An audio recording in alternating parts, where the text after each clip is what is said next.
So, I don't normally do videos like this, but I wanted to make a video about my top 10 sneaker stories of this year. So, before we jump into this, make sure you guys are hitting that like and subscribe button and following the podcast. But first, we're going to talk about the honorable mention. I was going to do several honorable mentions, but I couldn't. I already wrote too much. I wrote a lot. First off, honorable mention goes to Joe Freshgoods and New Balance's recent collab 1998 on the 990 V4. Listen, the reason this pack isn't on my top 10 list is simply because it came out at the end of the year. I would have really liked to see a full year of this release just being out. The pack released on December 15th in an homage to Belly. I mean, it's one of my favorite movies. That also included a Hype Williams co-signing of the shoe. And also, recently, Joe Freshgoods released an interview with the original Keisha wearing the Keisha blue New Balances. I mean, they're fire. On top of this, Joe dropped a video where Smino, who plays his older self, talks to younger Joe about the life he wanted and has now. So shout out to former guest of the pod, Femdot, for his appearance in the video. What I loved about this shoe was that it brought us back to the essence of loving sneakers. Seeing people you follow getting pairs of the shoe and the community clamoring for the shoe upon the teaser, along with the intricate storytelling of how important Belly was to us. But don't forget the cosign. Coming in at number 10, the 990 V6, which was finally tuned by Action Bronson. As a person who has been following Action Bronson for many years now, Bam Bam has been collecting sneakers for a while and even switching brands from here and there. I know I've seen pictures of him in, Asics to Nikes. He always wants to make sure that he's in the comfiest shoe. And because of that, he's been known as a tastemaker in the borough of Queens, where I'm from. From his days of rocking polo with Mayhem Lauren to now releasing hoodies and olive oil that has been curated beyond reproach. The shoe pulls in elements of his last album, Cocodrilo, and of course, you have the nature hits. They just scream to you at that point. The sneaker really called back to the loud colorways sneakerheads love. And first, he teased them in a wrestling match where Bronson tagged with Hook in AEW. The community was ablaze, and it showed when the shoe sold out once it dropped. And we instantly got another colorway shortly after. But the impact of the Baklavas was felt throughout the entire year. So on to number 9, Crenshaw Skate Club Nike SB Dunk Low. On to number 9, Crenshaw Skate Club Nike SB Dunk Low.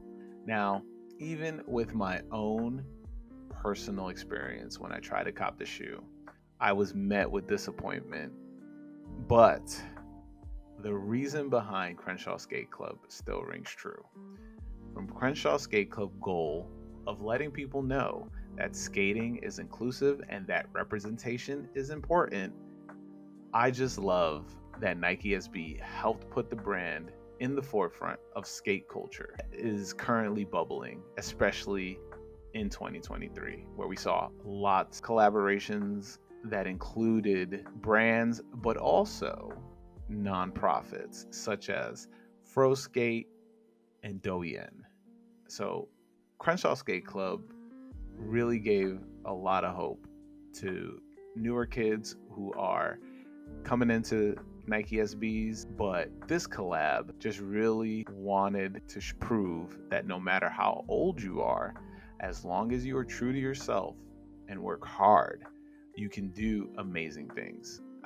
Toby had an internship at 12 and hung around the infamous Fairfax at 8. Now he has a shoe that everyone is looking for and that I almost got into a fight for. Now, at number 8, we have the Leader Quality and Avia Leader 855. So, this year, Avia decided to do something that they have never done before, and that was a collaboration with a brand. So, because of this, we have the Leader Quality Avia 855 for the creative game. Now, as a person who is also and creative, this shoe spoke to me personally. However, just following Jamerson Green's path throughout this year, you see the culmination of his journey in this collaboration, especially along with the capsule that dropped, which included a really dope jacket, a workman's jacket. But if you aren't familiar with Avia, or if you are very familiar with Avia, some people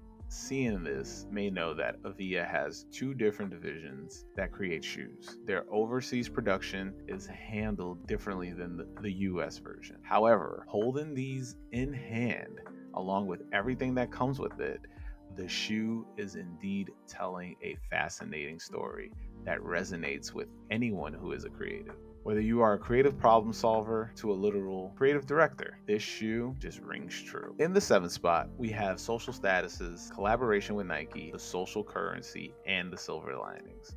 These shoes were done on the Mac Attack, and they told the story of how people with little to no money made it happen. These shoes were part of the 1st and 15th story that the Whitaker Group told, which involves when families got paid.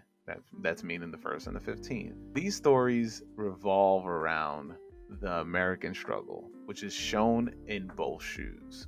On one hand, we have the Silver Linings, which entail the use of food stamps, and on the other hand, we have the Social Currency, which talks about the hustle. For example, just selling snacks for money. Both shoes is just a culmination of some everyday stories that you and I also go through, whether it be just trying to make ends meet or scrounging up money just to even buy some sneakers. These 2 Mac Attacks were some of the best storytelling we've got this year. Coming in at 6, we have the Air Jordan Union Beffy's Beauty Supply 1996. If you aren't familiar with this shoe is of a union that we all love to see celebrated, and that is of love. Not just on Valentine's Day, but 2 pioneers in streetwear and sneakers. Union has been collaborating with Nike for years, always telling stories of personal style or even just being a clerk. This shoe was the shoe that separated them from just being a tastemaker in style, and it entered them into deep storytelling. If I could remember what the summer of 96 was like for me in New York, these shoes would resonate with me a little more differently. But until then, I'll continue to see them as an ode to New York love. Now, as we approach the top 5, we've got to look at one of this year's best releases, in my opinion, the Kith Marvel A6 X-Men Jail Light 3s. Now, as a comic book fan, blind bag variants aren't common practice. However, when they happen, it's a big deal. What Kith did was simply amazing, combining comics with sneakers and letting everyone experience the luck of the draw. Along with the shoe, you get a trading card, which is something that has never been done. We all look at sneakers as works of art or prized possessions, or even as just shoes. The same can be said for comic books. So mixing these 2 hobbies was perfect. The idea of just not knowing what shoe you were going to get made this release one of the most fun releases I've seen in several years, because people were just excited to see what they were going to open. We were having videos done of people open their blind bags, and just the chance of being able to get a shoe that was 1 out of 36 it's absolutely insane. So big shout out to them for making this happen, and I hope we get another one. In the 4th spot, we have the Claim a Seat, Claim a Stories Saucony 3D Hurricane. Now, this shoe collab was presented to us with a full circle story by Bima Williams. And if you aren't familiar with Bima, well, just know he worked at Saucony years back and left the sneaker world to become a multifaceted entrepreneur. He then started Claima Stories, which fills the void in letting people of color tell their stories outside of art. He ended up bringing back one of the original color designers that he worked with while at Saucony, in John Humphreys, who is one of the people behind Beignet Boys. He and Bima put out a shoe that not only represents Claima, it also represented what is possible for anyone who bets on themselves. And because of this shoe gives anyone who looks past the colors that is represented and looks into what Bima does, they get that essence just by doing a little bit more groundwork, but at the same time, you get a chance to talk to him. He will give you some of the most insightful and most helpful advice when it comes to being you, being yourself, and progressing in this world.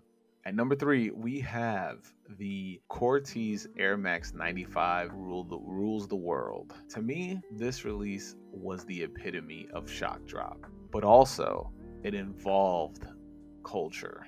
With a refreshing take on the Air Max 95, Cortez, who is known for dropping clothing out of the blue, decided to do the same with their release, just by dropping coordinates on a billboard and have people just running and sprinting in New York to go to a bodega downtown. Also, along with their random drop of the remaining stock that they had just sitting at a grocery store in London.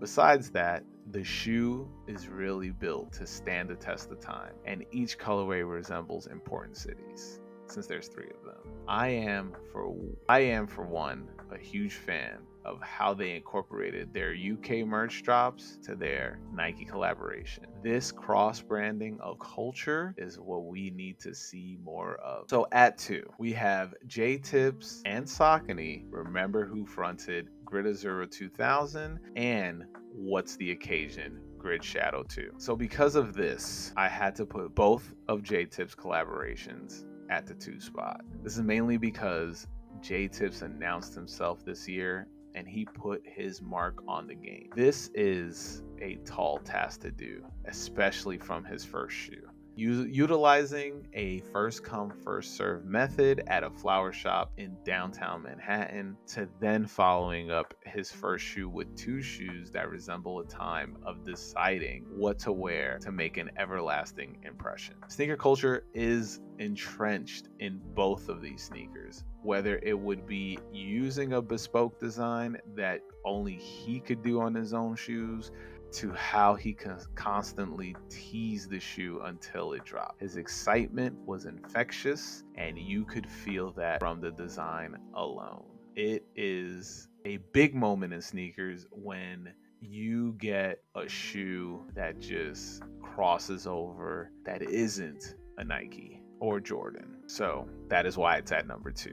Big moment, especially for the culture itself. And at number 1, I know you're going to be surprised by this one, but I'm giving my number 1 spot to the Adidas Consortium Cup. I know you're asking yourself, why would he really make this his number 1? And look, I debated myself as well with this. The beginning of the year, Adidas launched this campaign, a campaign to let boutiques get a chance to touch a legacy model and do their own take. We have shops like End, Foot Patrol, Bait, Extra Butter, Politics, Casina, and Mita, which is wild. I haven't heard that name in a long time. But they were all vying for a chance to get their shoe made. It really felt like a once in a sneaker lifetime type of thing.